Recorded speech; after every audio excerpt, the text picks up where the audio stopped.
You just have to laugh at young Jonathan's wonderfulness on that video there. It's 6:55 and live, and I did this sort of impromptu thing because I was going to get Carnivore Muscle to come along and talk about some supplements and stuff like that. But I think he's not here at the moment, but we'll possibly get him in from his kitchen very soon. So I would also like to thank people that have been subscribing to the Substack. It's been really amazing, the feedback I've been getting. And today I did a thing about sticky blood, because we often hear people say, oh, your blood glucose is going to make your blood all sticky. So I actually did a little bit of a look into what do we really mean by being sticky. And we talk about the viscosity of blood rather than anything else. And it's very, very simple, really. The blood has a certain concentration of red stuff in it, and it's got a certain amount of glucose in it.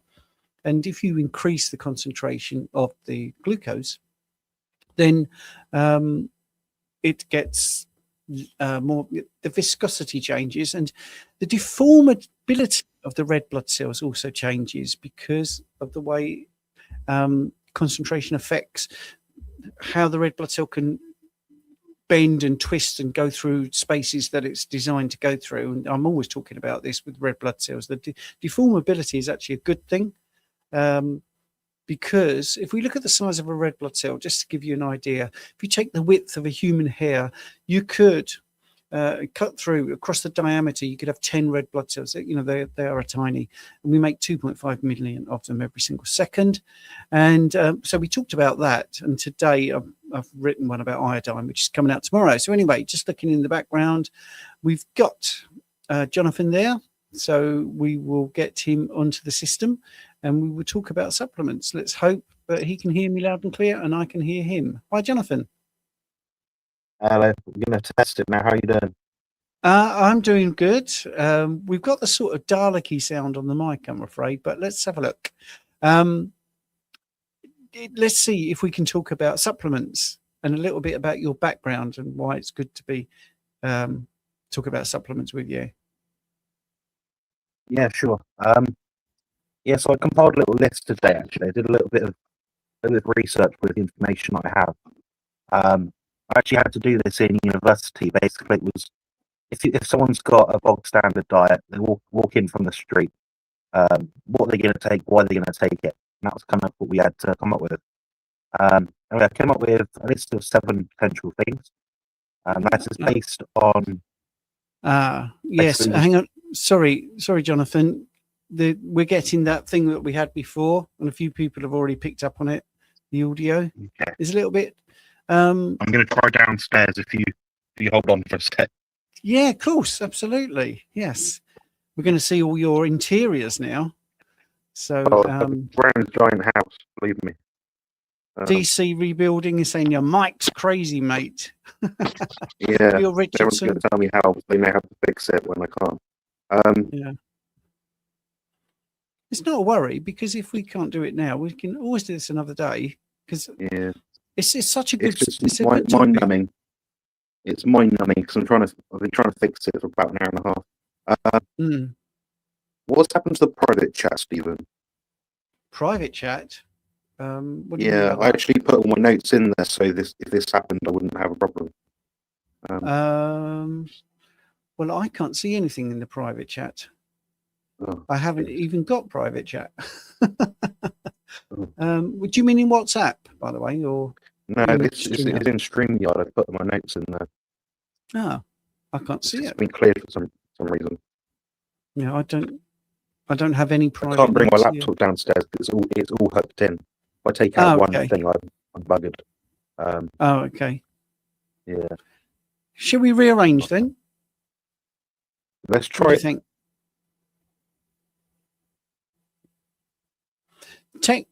Technical problems are the bane of our lives, actually, especially when we're trying to use YouTube, for instance. And I reply to everybody on YouTube, and then those replies sometimes just disappear. And the same, I get people telling me they subscribe and then they go off. So things like this as well just add a little bit of frustration. Yeah, do you want to try again? Yeah, so I'll try it now. How does it sound? Is it still Dalek-y or? Yeah, it's a bit Dalek-y still, I'm afraid. I can join through. The best I can do is I can join through voice, because the microphone does work. Okay, let's do that. Let's see how that How works. does that work? So what I'll do is I'll turn this camera off, and I'll add myself as a StreamYard member through my other thing. Okay.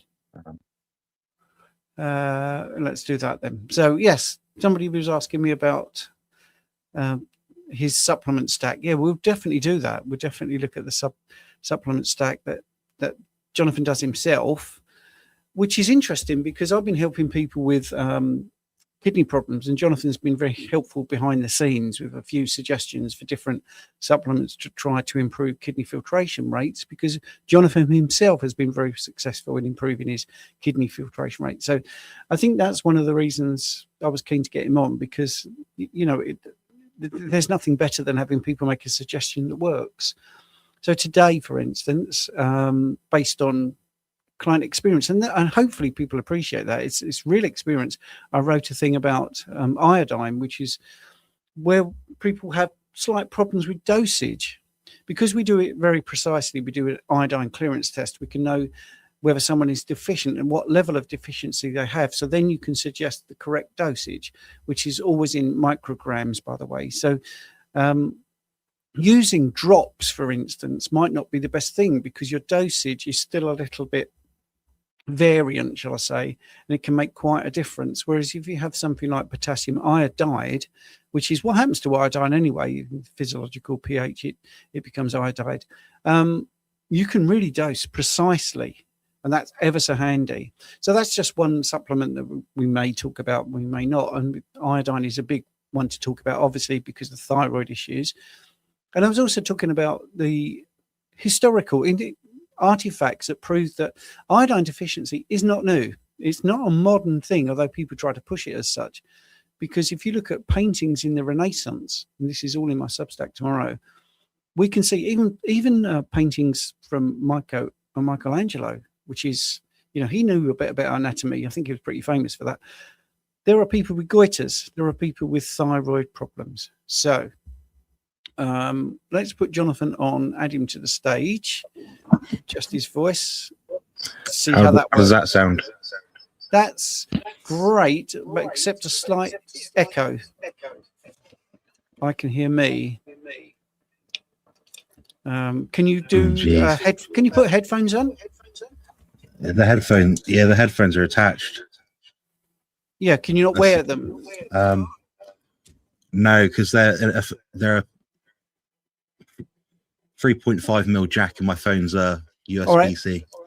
Well, I know how to do this. I'll shut up talking, and I'll just hand over to you. Okay. And say, talk about supplements.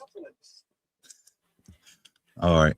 So, if you mute your output, I think, is that right? Well, you've got to talk now, because I could still hear an echo even though I was muted. Oh, geez, this is a nightmare. So I can't actually hear you unless I'm through. All right, I should try this, Belty. Sorry. Right, I'll come back on, and we'll get there. It's all right, because we're talking about iodine, for instance. So, yeah, potassium iodide. So do I echo now? That's great. I think you sorted it. I'm not hearing you at all. Jeez. You can't hear me? No? Amateur hour. See, Josephine is saying we both sound good. My earphones at all. You can't hear me? I think it's sorted, TC. Yeah, right. But he can't hear me at all. All right. No, it's not going to work, is it? Well, can you hear me? No. I'll try going down. I can't even see the screen, and that's the problem.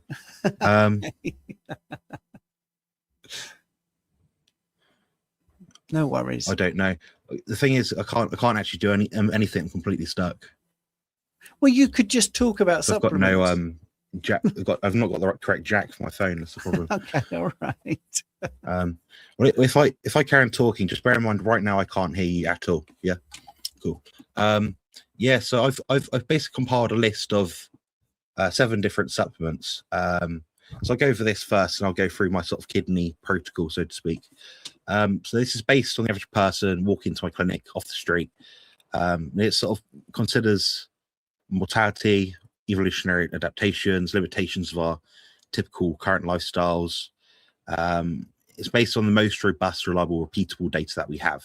And it's also meant to be affordable, accessible. So the idea is the average person with maybe 20, 30 pounds spare in their wallet will be able to afford it each month. So the order is basically in terms of like the most to least efficacious. So we're looking at things like omega-3 being the first thing.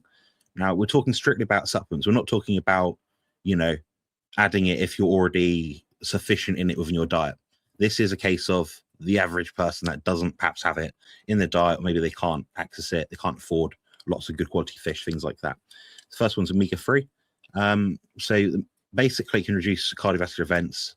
We've seen this in randomized clinical trials by something like 10 to 20% cardiovascular risk or mortality drop, I guess you could say. The next one will be vitamin D. So a lot of people are deficient in vitamin D. It's got lots of benefits towards the immune system, gut microbiome, correcting deficiencies. We have epidemiological, anecdotal, mechanistic data to support this. Animal data as well. It's a strong correlate in terms of long-term health outcomes. The next one will be magnesium. People say we're depleting it within our soil, which is true. We do need less of this within the context of a carnivore diet. However, the thing is, we're going to get a lot of benefits regardless. And the thing is, when I ask a lot of people that I work with, people just, online, different forums, I add in magnesium. This is what happens. This is the benefit that I seem to get. Typically, people sleep better, digestion is usually better, bone health, insulin secretion is more appropriate based on what the diet is. Blood pressure support as well. So that's going to have a sort of coinciding effect with improving kidney health and function.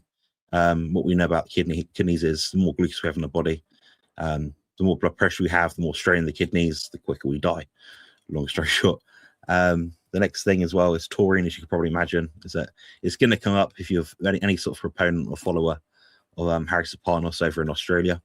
Now it's what we call perhaps like an ancient compound or ancient molecule. So what that means is it's been existing within our DNA to support, within our ancestral heritage to support our health throughout history. We can see this, for example, in fish. It's very common in fish in high amounts. We used to live close to the sea. That's probably how we most probably developed our brains and things like that, which obviously relates to the omega-3 side of things that I mentioned earlier. It has benefits in terms of electrolyte balance, so kidney support, helps reduce cardiovascular events through preventing left ventricular hypertrophy, improves mitochondrial balance, inflammation levels. We can see this epidemiologically as well. People that have diets with more taurine in it tend to do better as well. We've seen it have perhaps like a 12%, give or take, life extension benefit in certain animal models. We can translate that to humans in some cases. Of course, the limitation there is we're not rodents.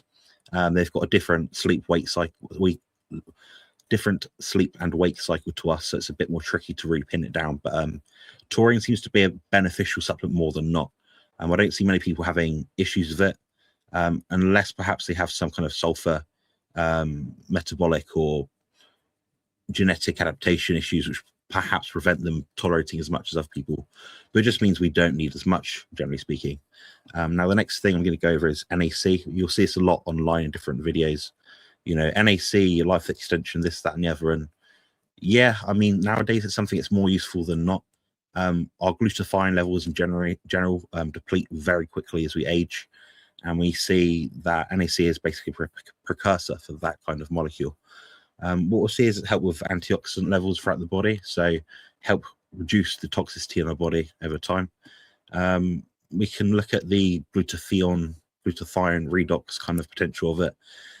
We've seen different trials that can show aging marker improvements from using it. So we can see, this marker measures our age, our telomere shortening, our DNA potential being reduced. We add this in, it seems to slow it down, or in some cases halt it for a lot of people. Now that next one actually surprising, because we do have it to quite a sufficient degree in a lot of our diets through, the B complex pathway. So what we're going to see here is lowering homocysteine levels, which can, reduce cardiovascular disease risks as well. Again, epidemiological data, but we do see that people tend to benefit from it. It can correct certain pathways within our body, which, one of them is like the NAD pathway. So if we look at different biochemical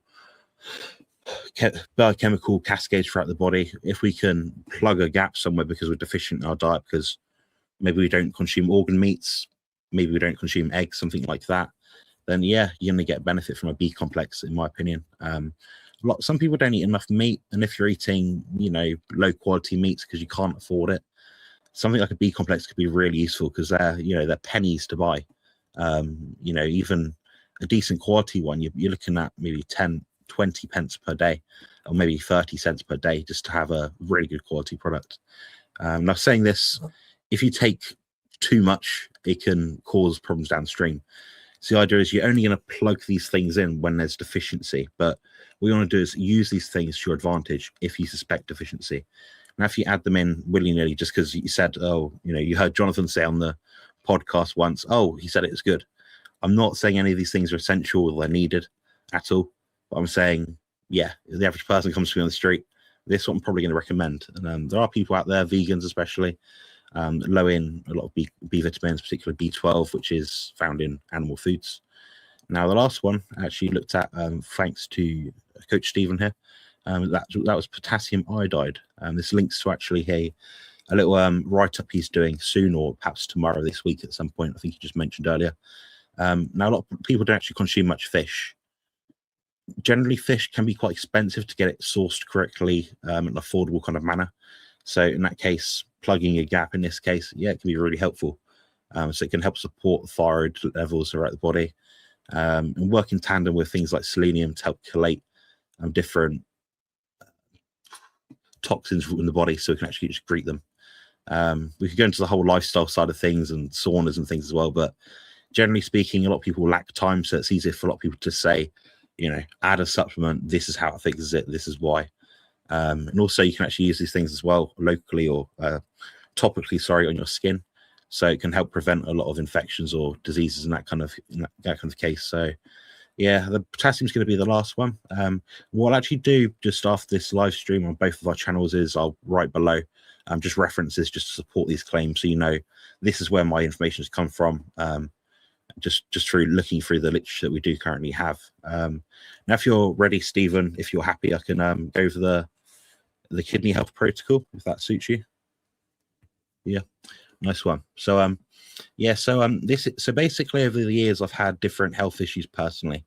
In my second year of university, I was struggling with I basically had a viral infection that knocked out my kidney function and my liver function. So throughout the years I've tried different things, and I never really hit the nail on the head. Like my levels were never that bad, but they're always a bit suspect. So I've had ultrasounds on things and my kidneys and liver, and I actually am able to enjoy a very, very, very, very superhuman level of kidney function. So what people don't realize about the kidneys is they do pretty much act like a muscle in the body, in that they're adaptive. They will grow. Now, if you say to someone, "Oh, you don't want your organs growing," it's like, yeah, but if they can withstand a greater deal of stress because of the environment that you're in, they will grow by default. They can filter more. Obviously, it works on a kind of microvascular level in terms of the glomerular kind of the cells within the kidneys. But from what I've found is bodybuilders tend to have bigger kidneys, high protein intake. So it's just an adaptive thing the body does over a period of time. So what I did is I tested my EGFR levels, went to the GP. Now this is something which is right up Stephen Street. I had an EGFR level of 54, and that puts me at, I believe, I'm not sure, I think stage 3A kidney disease. Now, when I went to have my kidneys checked, I went and had a nuclear tracer test. So effectively what you do is you get injected with a dye in your arm, just like you're having some sort of injection in your veins in your arm. And then what they do is give you a certain period of time. You can't really eat too much or drink too much at a time. You just got to be quite kind of stable baseline. Might be a span of 3 to 6 hours, depending on the level of depth of analysis they're doing. They'll give you a longer time span. I had the longest time span, which was, I believe, 6 hours. So I had to go in hospital, have an injection, come back 6 hours later, keep my body just stable, don't do anything stupid, just give myself like my body a typical day. Turns out my EGFR levels were 153. Now that's a level of something like 33 above high level you'd typically see in an athlete or a very healthy person. That's through different protocols and therapies that I've been doing over time. Now, some of those things that I've been doing are what you'd call grey area.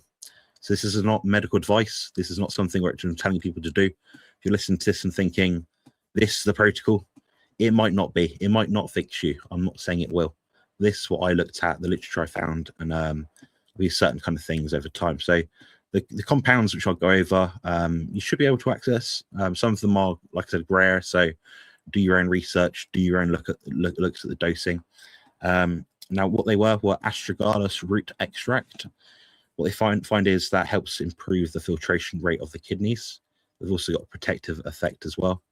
I believe you might also find them under the name astragalus membranicus, something like that. Now I was using something like 6 grams per day of a high potency extract. Now there's anecdotes online of people using, I believe, something like 30 grams per day, or just the raw standardized powder, but it's not a powder you'd want to taste, guys. 30 grams of astragalus root powder is not nice. So I'd suggest getting a high potency, high concentration extract. Now, the other things include things like BPC 157.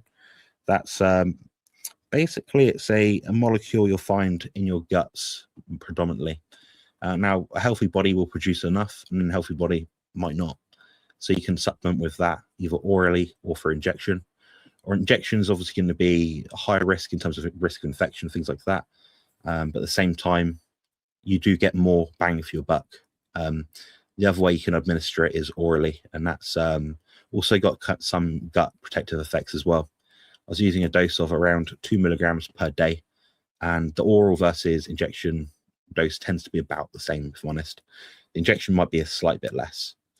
Now, the other compounds include things like taurine.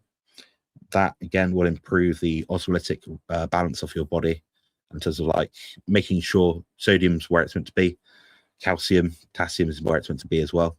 So it keeps your body regular. So it's not so much a healing amino acid or sulfonic acid, but it's more of a plug this in, let's signal the body to do the right thing with what it's got on hand.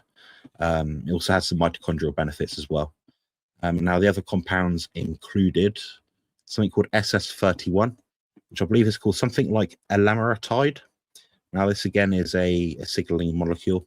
Again, this is a grey area product. It's not something you're going to get. Whether there's been clinical trials on it with real human people, not rats, probably studies in rats as well. But I was using 2 milligrams per day for quite a long time. And that SS31 compound is quite pricey, but the amount of effects it has that are beneficial in the body is very high. So what it does is basically what it does is protects the cardiolipin within the mitochondria. So almost like the inner cell membrane of the mitochondria. That allows the kidneys to function properly and your mitochondria to function properly. So again, you'll probably notice there's a bit of a theme here. Mitochondrial health is the theme. There's a few other things as well that you can look at over time. Is obviously adequate and sensible hydration levels. That means drinking to thirst, salting to taste. Of course, the issue we have there with a lot of people is they don't know when they're thirsty, they don't know when they're hungry. You'll find that over time in a carnivorous diet, things will be more closely aligned. I'm quite suspect of anyone that's drinking ridiculous amounts of water. Makes me think they're not adding enough salt to it or they're not eating enough food. It's impossible to tell really if you're doing the right thing, as awkward as that sounds, just because we don't know. We're not able to do constant all-day testing of our hydration levels throughout the body. But what I suggest to a lot of people is just drink to first, salt to taste. And over time, your satiety levels, your appetite levels will be more suited, more appropriate, because over time you'll draw conclusions in your head. Oh, I drank this much in the morning and I was bloated, but I drank this and this happened. So if you see what I mean. But yeah, that's kind of my take on it. You got regards to other things as well. I mean, things like acetyl L-carnitine will help with kidney function as well. Again, mitochondrial health protective. That is an amino acid you can find through your food, guys. Carnitine is found in animal foods, yes. The thing is, when you use some of these amino acids on isolation, they have a more profound effect in the body. So rather than being used less selectively, they'll be used more selectively in terms of what they'll do at a given time. So one example of this one links to, I guess, thyroid health, is people might actually benefit from adding in something like tyrosine to improve their thyroid function. So it's a substrate to help create the thyroid triiodothyronine hormone levels in the body. My understanding of this kind of specific topic is quite limited, but that's what I'd look at as well. So you've got a few supplements there, a few peptides or signaling molecules as well. And that's basically how I got my EGFR from a level of, well, from one test from 54 up to a level of, I believe, 153. And there's a lot of things you can look at as well. And these just ideas outside of a carnivorous diet to improve things. Now, if I think about it carefully, yeah, we do see that kidney function levels are something which don't fix overnight. But what I've used successfully is these different compounds, steadily along the way to sort of teeter my body towards getting a better outcome in terms of my kidney function. So yeah, now I've got superhuman kidneys. They function very well. That's perhaps how I'm able to drink less than a lot of carnivores out there. So for example, Dr. Chafee, I'm not saying or inferring that he has bad kidneys, but he drinks something like 10 liters per day. I don't. I weigh probably about the same as Dr. Chafee. I drink something like a third of what he drinks a day. So yeah, I mean, there's certain things we can look at in terms of like the kidney health side of things, but that's what I'll be looking at first and foremost, outside of the biohacking side of things, supporting adequate, sufficient, sensible, biologically appropriate leptin levels throughout the body, so through morning sunlight, things like that. But these are just adjuncts what you can use alongside what you're already doing to help improve your kidney function. But what I'll do as well is I'll if anyone's curious, I'll write down the names of these again if they maybe misheard me or anything. The dosages that I've personally used, but again, like I said, this is not prescriptive. This is not medical advice. This is just what I've done successfully to bolster up my health. And I'm someone out there that has had complicated health issues, so I'm not someone that's sort of going willy-nilly at things, just plugging in here and there, whatever. I use things as I see fit in regards to what I know a typical bodybuilder will suffer with. So if we look around the world, a bodybuilder will typically die early. Sorry about the morbid topic, guys, but they'll typically die early of things like heart disease, kidney issues, and diabetes. That's usually linked towards the performance enhancing drugs that they perhaps use. So that's been my experience. But I'll put myself on mute now just so I don't double up on talk. But yeah, hopefully that was useful to you guys.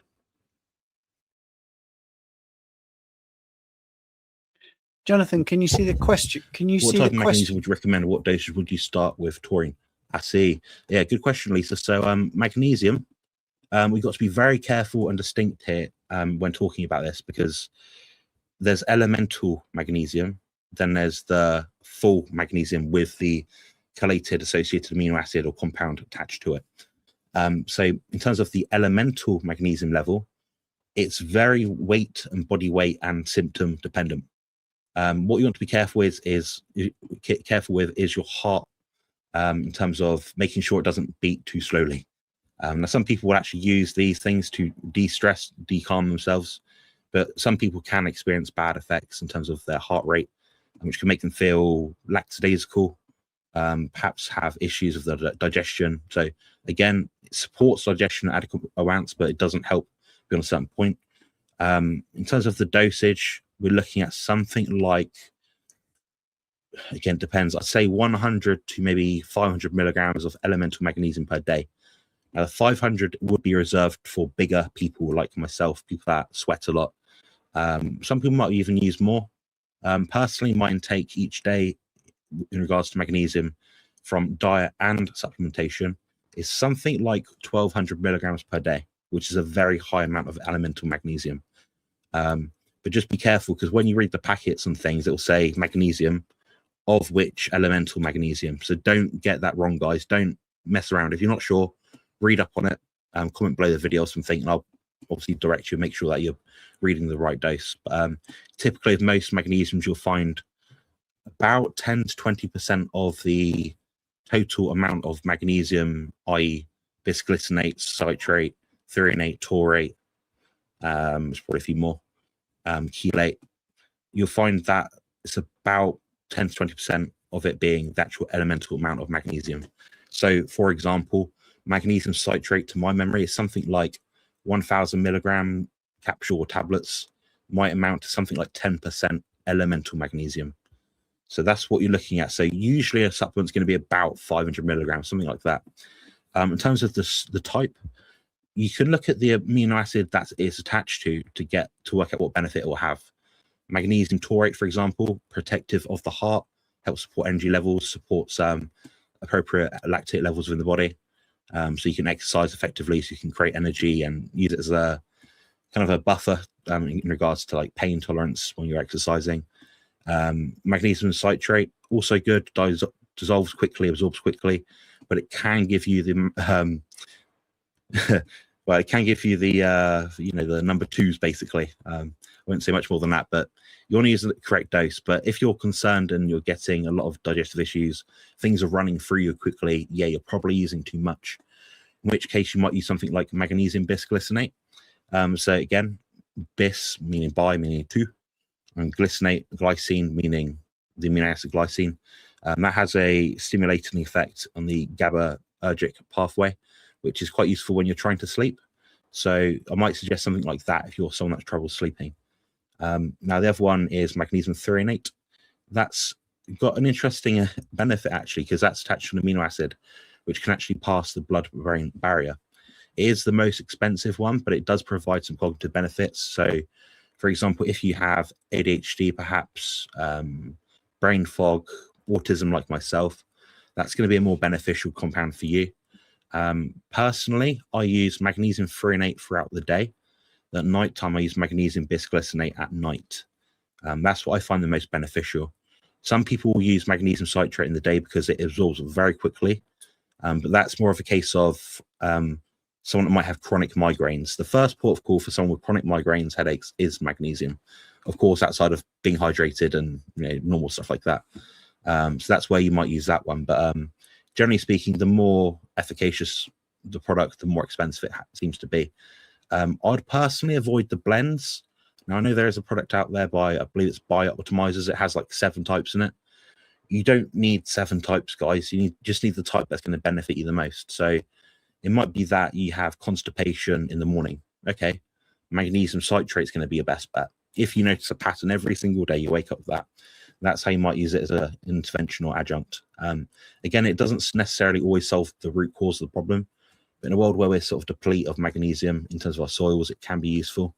I have found, honestly, that we do need less magnesium in our diet within the context of the carnivorous or low-carb way of eating.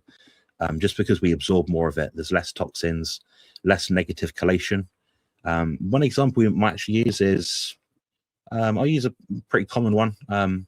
So turmeric, for example, that has a compound called curcumin in it. That is an anti-inflammatory.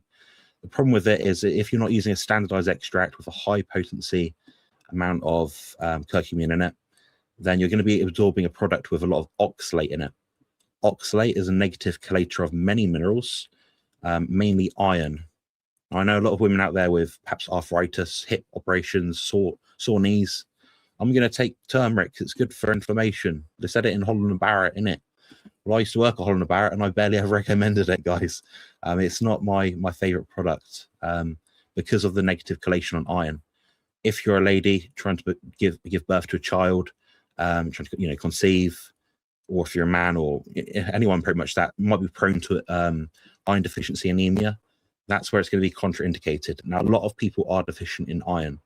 Maybe not so much in the context of our carnivorous way of eating, where we're eating beef and lamb and stuff every day. But yeah, that's one I'd certainly avoid if you're concerned about that one. The next one is the taurine dose. Now, taurine you will find in high amounts in things like fish. The reason why is actually because in fish you'll find, fish are always swimming about. They're not sort of like idle.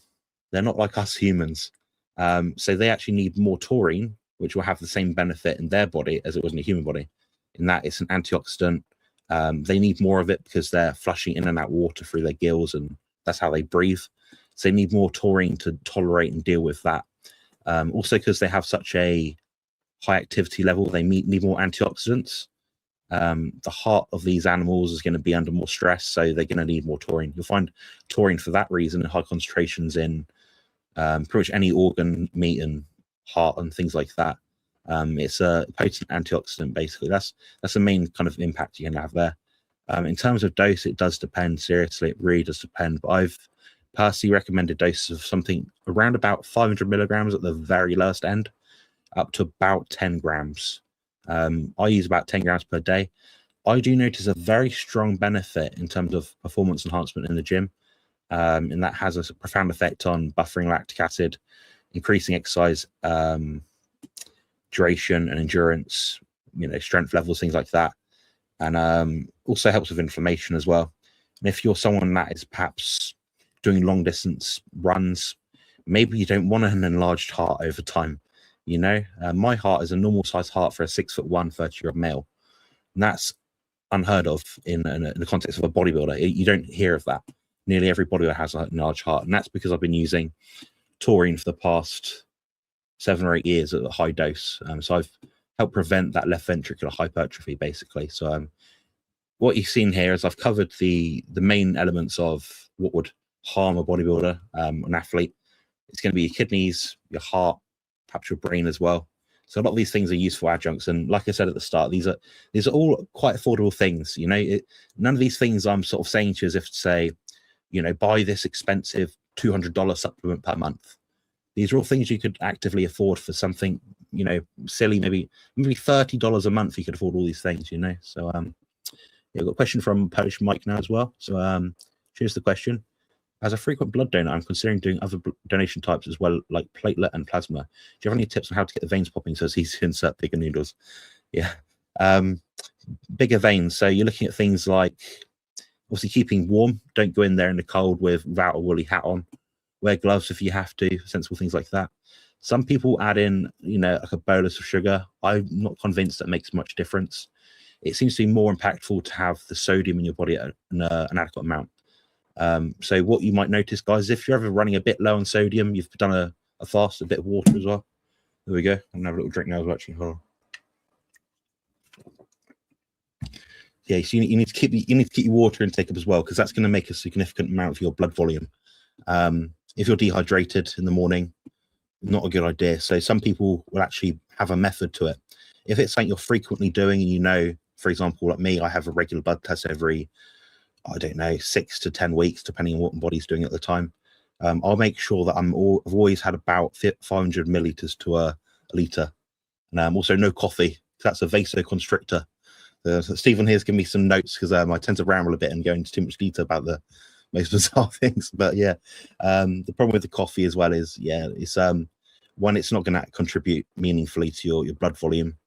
So yeah, you're looking at adequate sodium, adequate water, keeping warm. Some people as well, they might actually, do some sort of like a wrist action or something like that, before they sort of go in.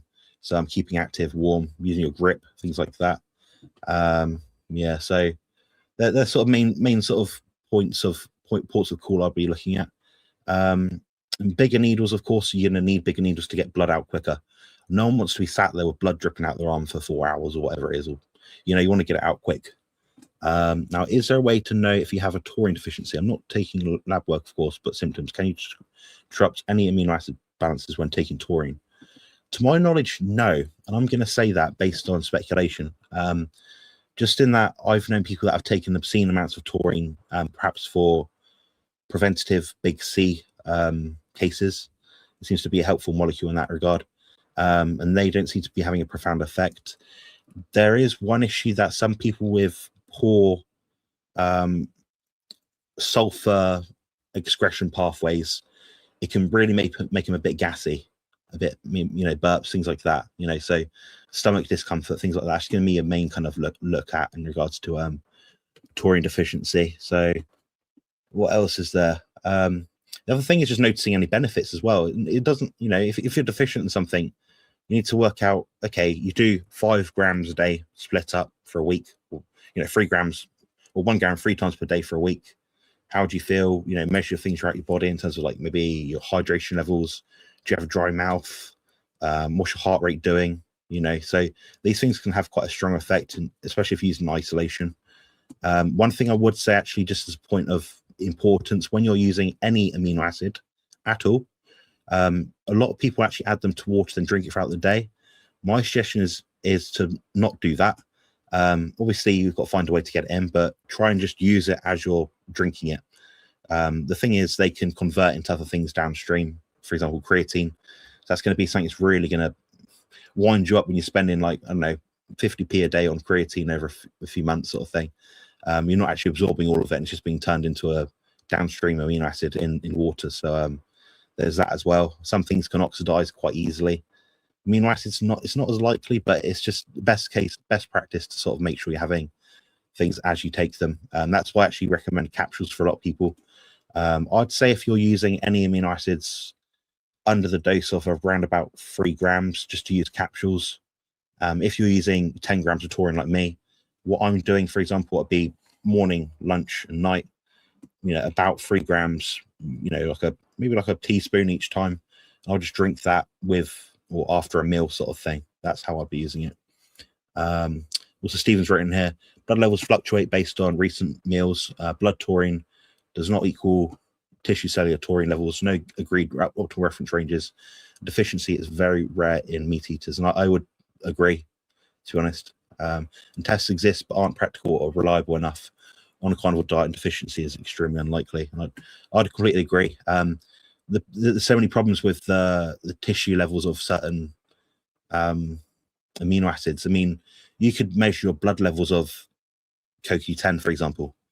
Oh, it's got none in it. Well, is that because that CoQ10 is actively in your tissues doing something? So you I'm sorry about the colloquialism here, guys, but you're pissing in the wind if you're using a lot of these tests. That's why I sort of say to people, use the experiment, start the lowest dose, titrate up or down based on what you find, and just try and be sensible in that regard. It's a good question from Jules Carter. So, do you have a preference for capsule tablets or powders? Not a fan of tablets. A lot of the tablets are using things like, was it dicalcium phosphate? I think it's one of them. Some use certain silicon fillers and things, powders, dyes, perhaps. If you're using a capsule, try and get it in a gelatin capsule. It's going to absorb best, I think. If it's a powder as well, generally speaking, you're not going to have much problem with a powder. It's not going to be contained with anything.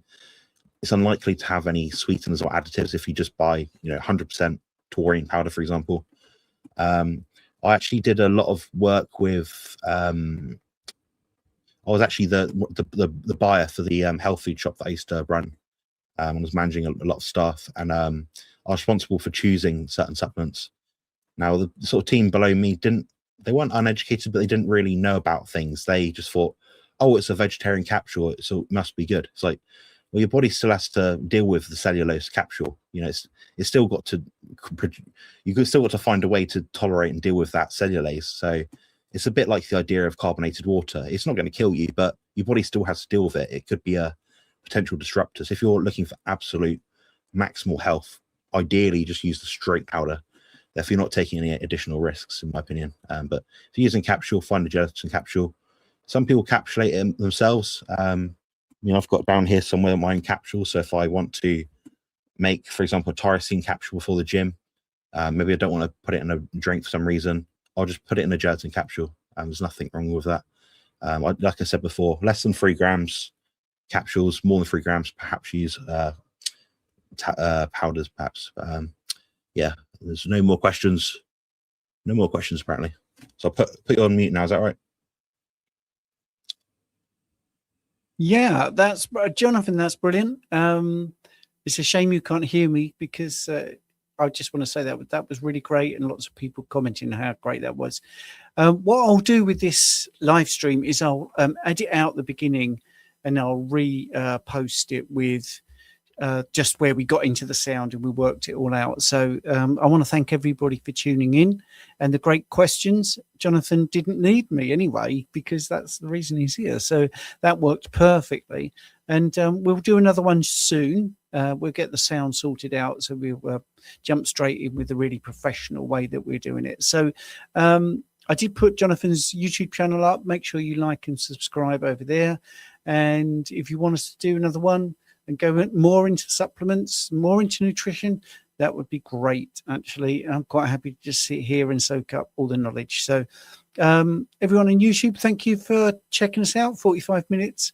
Well, it was 40 minutes, really. So 5 minutes of faffing around and proving we're human, and then 40 minutes of absolute gold information. So, Jonathan, thanks so much. And I'm going to play out with the video, and then we'll go off. Stay in. I want myself.